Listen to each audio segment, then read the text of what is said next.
So why does play and movement matter at every age? So you remember those days when you were carefree and the whole world was about the playground, right?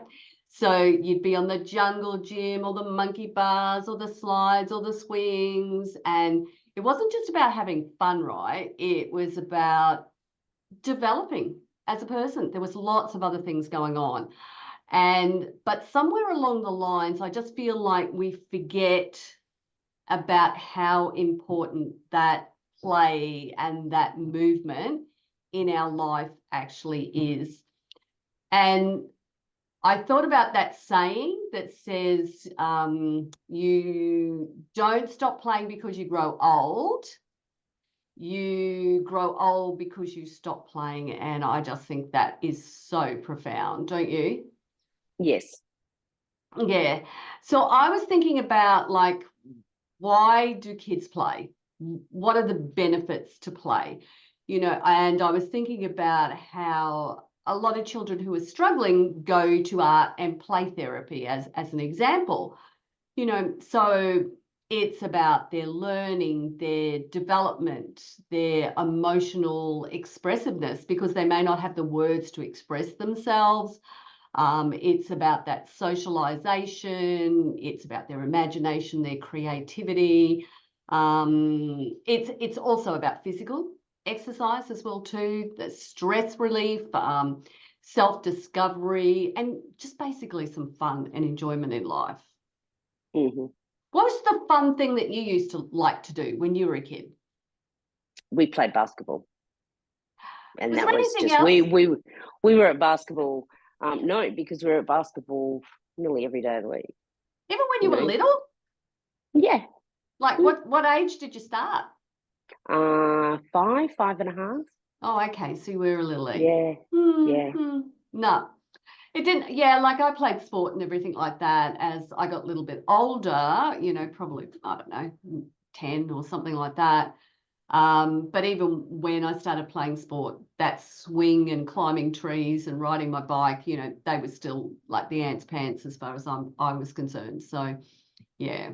But anyway, I digress. And I think one of the things about aging is that there is that societal expectation that we act our age. Mm-hmm. So we could possibly have that fear that if we go past a park and we see a jungle gym, for example, or some bars or something, that people might be judging us. Or if we get on the flying fox or something, someone might be looking at us going, oh, what's she doing? Shouldn't she act her age? And yet I think that's precisely what we should be doing, because I know that when I've been out and about and looking like an absolute Gumby, flowers in my hair and stuff all over my arms with the kids and everything like that, people would go past and yes, they would look, but they'd have that little smile on their face. So it wasn't about judging. They were thinking, oh, that looks like a little bit of fun. Yeah. Yeah. Yeah. Anything you want to add? No. No? Okay. No. So I think also that what happens is Mother Nature, in its infinite wisdom, seems to send a signal to us that we need to slow down. But it is precisely what we shouldn't be doing. We should be speeding up. We should be moving more. It doesn't have to be that way. And so I was starting to think about, well, then what are the benefits of play and movement to us as adults? And the first thing that I came up with was about our physical health, because it would help us maintain muscle mass, bone density, cardiovascular health. It would help us improve our balance and coordination, which therefore means that we're going to reduce those risks of falls because we're much more stable. Yeah. And so I was thinking about this from the Ninja Warrior course that I got on with the kids on the weekend, and how at first I'm thinking, can I get my legs over the top of that bar? Can I hang upside down? And then once I got into that hanging upside down thing and, you know, just flopping all around the place, I went, I wonder if I can, you know, somersault over the top of myself, you know, do that little backflip. And I could. And it was really interesting because the kids were watching me. They were just playing on the flying fox. And they were watching me and they went, oh, can we try that too? But can you help us? And then when they started to climb up onto the posts, it was like, we're scared. And I said, yeah, we're all scared when we do something new. And if you think about it, you know, when you were a little baby, you didn't know how to crawl. You learned how to crawl and you kept on falling down and you were flat on your belly all the time. And then when you started to walk, you didn't know how to do that. And you would have first-hand experience of this quite recently with Landon. With Landon, yeah. Yeah, exactly. You know, he just kept on trying, didn't he?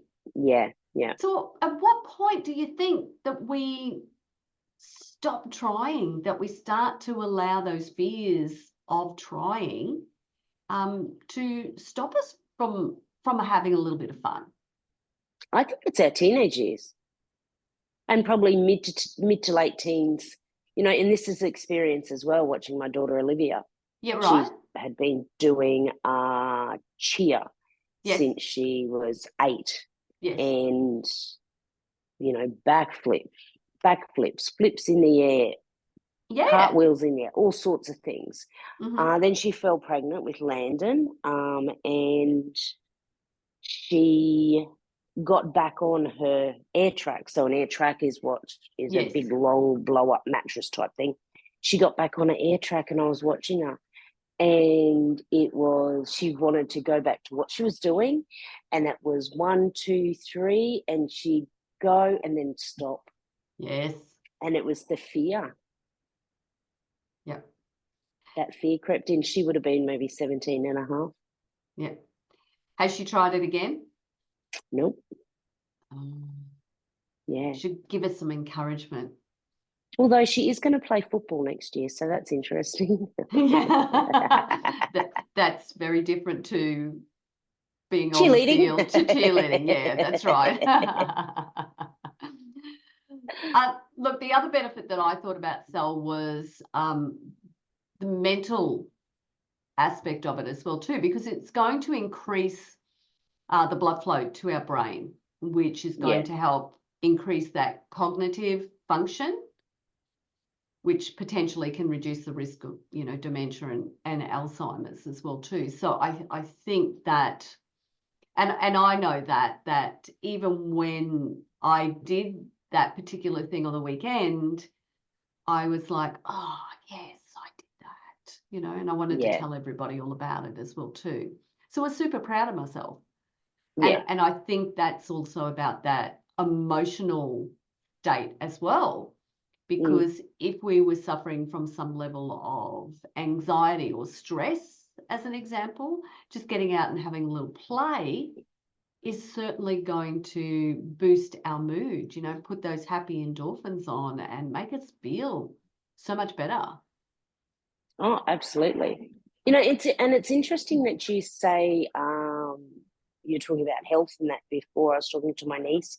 Landon goes to my niece's daycare center twice a week. Mm-hmm. And, you know, winter, everyone's catching everything and spreading it everywhere. Yeah.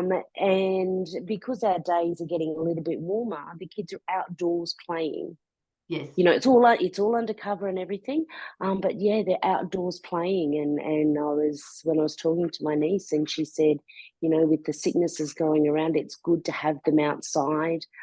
Because they're not in that confined space, spreading something, you know, spreading it from one person to another. But it's also because the days are getting warmer, they're getting a little bit of sunshine. Absolutely. They're getting that energy out. So lots of running and yelling and laughing, and, you know, very rare that there's any sadness. Yes, absolutely. You know, and just speaking of outdoors, I was reading something about, you know, the 30-year-old generation, 30, 40-year-olds You know, the vitamin D levels are a lot lower in those age groups because they spend a lot more time inside than outside. Yeah. Yeah. I think also that if you're playing, social connections can be an aspect of it because you might be doing it with someone else. Yeah. Yeah. And I think you become a little bit more creative. You think outside the box. There's more problem solving going on. You know, so when I was thinking about how do I get up there, you know, I was thinking about how I might do that. Yeah. Yeah. Yeah. And those social connections, you know, I was just thinking about for my birthday back in June. Yeah. My kids and my nieces and my nephew and that surprised me with cake in the park. Yes. And it's a park near my son's house, and they have got this big massive hexagon ball thing. Oh, and yes. before I knew it, he's 25 years old and he's standing right at the top Up of the this top. ball, up the top, and Landon's right down the bottom, and he wants to get up there with his uncle. Didn't let that happen though. Why not? I know. But you know, then you're looking over, and I've got my niece. They had one of those big round swings. Yeah. Oh, yes, and yes. I looked over, and my niece was on the swing with Nan. Yeah. You know, her Nan, Landon's great grandma.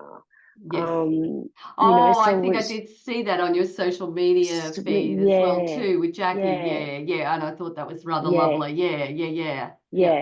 You know, and she had no fear because the kids were doing it. She you know, she had no fear of getting on it or being embarrassed, or I've just got to sit on the sidelines and watch everyone have fun. She got in and had fun too. Yeah, and you could tell by the smile on her face that she was really enjoying it as well too. Yeah. So it was lovely. Yeah. That's brilliant. That's brilliant. So I think, Sal, we should probably talk about, well, how do we go about incorporating play and movement into daily life? Have you got anything you want to throw in there before I run into some ideas I've got? I would, you know, for me now, being a grandma, it's watching Landon play and getting on the floor and playing with him and getting outside and kicking the ball and, you know, playing. The other day, Livy was in the backyard with him playing hide and seek around a tree. And so I think for me, it's interacting with Landon a lot more. Yeah, so if you happen to have, so if you were trying to incorporate more play movement, if you happen to have a grandchild, you know, or a great niece or nephew as an example, who's of that age, who still likes playing as such, and you've just alluded to the 20-year-old still wanting to play anyway. So what you could do is spend some time with them and do some play with them. And of course, that then is about joining in some type of group activity, isn't it? Let's do a family thing. That family thing might be playing cricket in the park as an example. Yeah. So, and all of that makes it a lot more sociable, a lot more enjoyable, and probably sustainable if it's in a group environment as well too.